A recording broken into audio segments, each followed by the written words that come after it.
Welcome to another Explainer. Today, we're taking a highly focused look at a piece of history that is honestly as astonishing as it is overlooked. We're going to examine the historically marginalized combat achievements of the 2nd Ranger Infantry Company, better known to many as the Buffalo Rangers, and along the way, we'll look at the enduring legacy of an incredible man named Milton Lockett Jr. Okay, let's dive into this. I want to hook your attention right out of the gate with this quote from The Buried Valor. It asks, "Still think combat records speak for themselves regardless of race." It perfectly establishes the core tension we're looking at today. We are talking about a unit whose military excellence was absolutely undeniable on the battlefield, yet they were seemingly, deliberately, erased from the official record books. To really understand the sheer volume of their sacrifice, you just need to look at this number, 103. That is the staggering number of Purple Hearts awarded to the men of the 2nd Ranger Infantry Company. And here's the kicker. That was during an incredibly brief 10-month existence in the Korean War. These men literally bled for their country in some of the most grueling combat conditions imaginable. But now, look at the contrast. 0. Not a single one. Despite earning 103 Purple Hearts, 9 Silver Stars, and pulling off countless successful missions, the 2nd Ranger Company received exactly 0 presidential unit citations. Meanwhile, the conventional units they fought right alongside and often actually spearheaded assaults for were heavily decorated. It's a really stark visual of the disparity we're examining today. Part 1. Earning the Buffalo name, a legacy of excellence. Let's move on and see how this builds. To truly appreciate their achievements, we have to look at where this unit came from. They didn't just appear out of thin air.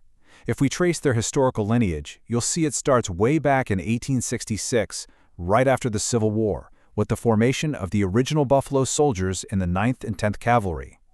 Fast forward a bit to 1950, and we see the activation of the 2nd Ranger Infantry Company.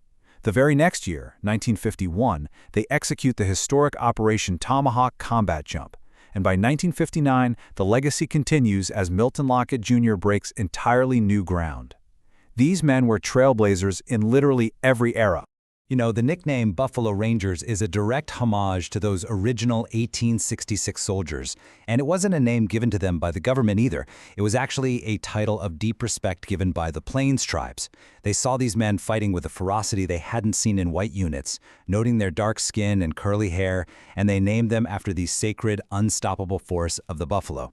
So it really represents a profound mutual respect between two very marginalized groups. And what's super fascinating is that these original Buffalo Soldiers were actually the earliest stewards of the American wilderness. They were basically the original park rangers, patrolling Yosemite and Sequoia before the National Park Service was even a thing. Yet, as the saying goes, they had to be twice as good just to get half the respect. They were pioneers, building out roads and trails, all while constantly having to prove themselves against systemic doubt and discrimination. R2, Airborne and Unstoppable, the Korean War Triumphs. Let's shift the narrative forward a bit. Bringing our focus to the Korean War, the U.S. Army was in desperate need of elite troops capable of irregular warfare and infiltration. So the military puts out a call, and out of a massive pool of 5,000 applicants, a highly select group was chosen. These were elite, already airborne qualified black soldiers, and many of them were actually combat veterans of World War II. But here's the reality check. Despite the military being officially desegregated by executive order in 1948, the reality on the ground was very different. The Army opted to pull these exceptional black applicants into one single segregated company. To put that into perspective, look at this stark contrast in unit size and firepower here. A standard infantry company had about 211 men. The 2nd Ranger Company? Barely half that, sitting at roughly 112 men. However, they were armed to the absolute teeth. They carried M20 super bazookas, Browning automatic rifles, and sniper rifles in every single platoon. This really illustrates the incredibly high expectations placed on them. They were designed to be a tiny, highly mobile, and overwhelmingly lethal infiltration force. And wow, did they ever deliver? Let's walk through this intense mini-narrative of Operation Tomahawk in March 1951. Step 1. They jump from their aircraft at exactly 09:15. Step 2. They hit the ground, completely surprising and capturing several positions held by the North Korean 19th Division. Step 3. They push south, taking Hill 151 despite heavy enemy resistance, and successfully link up with the advancing 6th Tank Battalion. What's absolutely crucial to remember here is that this was the very first airborne Ranger assault in United States history. And this brilliantly illustrates their combat effectiveness. The outcome was just staggering. During the grueling late-night defense of Hill 581 in May 1951, the 2nd Ranger Company faced successive waves of assaults from 2 entire battalions of Chinese infantry. Let's look at the numbers. The 2nd Ranger Company, 0 killed, 10 wounded. The opposing Chinese forces, over 120 killed and hundreds wounded. By relying on incredibly tight interlocking crossfire and expertly dug-in positions, they completely broke the enemy's advance. Divisional commanders were entirely stunned by what they accomplished. Part 3. Betrayed by the Brass. Excellence against erasure.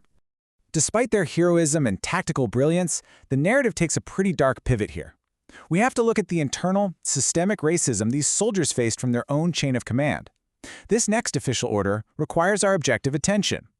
Ex-Corps Commander Major General Ned Almond issued a highly controversial order stating, "Colored troops who arrive in this division will be assigned to the 2nd Ranger Company.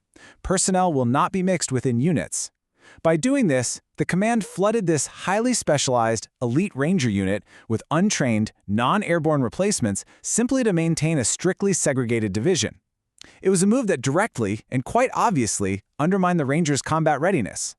So the crucial point is this juxtaposition right here. On one side, you have undeniable battlefield victories, capturing Hill 581, spearheading Operation Tomahawk, earning 9 Silver Stars.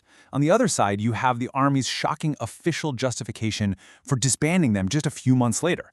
They stated that racial differences prevented the company from being used effectively in offensive operations. I mean, the documented facts completely contradict the official rationale. As a result, despite their overwhelming success and incredible bravery, the 2nd Ranger Infantry Company was deactivated on August 1, 1951. They were literally stripped of their unit colors and disbanded while they were still deployed on the ground in Korea. Part 4. The Lockett Legacy, Enduring Spirit. But, the story of the Buffalo Rangers doesn't just end with a deactivation order. Their spirit lived on through the men who served. And absolutely no one embodies this enduring excellence and fighting spirit more than Milton Davey Lockett Jr. Let's quickly run through Lockett's incredible military resume. He truly carried the torch for Black Rangers. In 1959, his outstanding performance earned him the position of the Army's very first Black Ranger instructor. He was a Ranger demonstrator, even performing for President John F. Kennedy. He survived 2 brutal combat tours in Vietnam, conducting long-range reconnaissance patrols deep behind enemy lines. And fittingly, he was inducted into the Ranger Hall of Fame in 2001. But Lockett's bravery wasn't just confined to overseas battlefields. After retiring to Columbus, Georgia, he used his fearless presence to protect his own neighborhood. When drug dealers set up shop right outside the home of an 80-year-old neighbor, basically trapping her inside, Lockett didn't just call the authorities and wait. He physically walked over and escorted her through that gauntlet of dealers every single time she needed to leave, until they eventually packed up and left. He literally staked out the dealers, just staring them down. Now, what's really interesting about this slide is how he approached his final battle, a terminal prostate cancer diagnosis. He faced it with that exact same lifelong courage. His son recalled his words, "I faced death so many times before. Maybe this time I won't be able to beat it." He passed away in 2018 at the age of 86, totally unafraid, having fought for what was right his entire life. Which brings us to the end of our explainer today, and to this really provocative question. When we celebrate the builders of the frontier or the elite heroes of our modern military, why is the man in the uniform so often left out of the frame?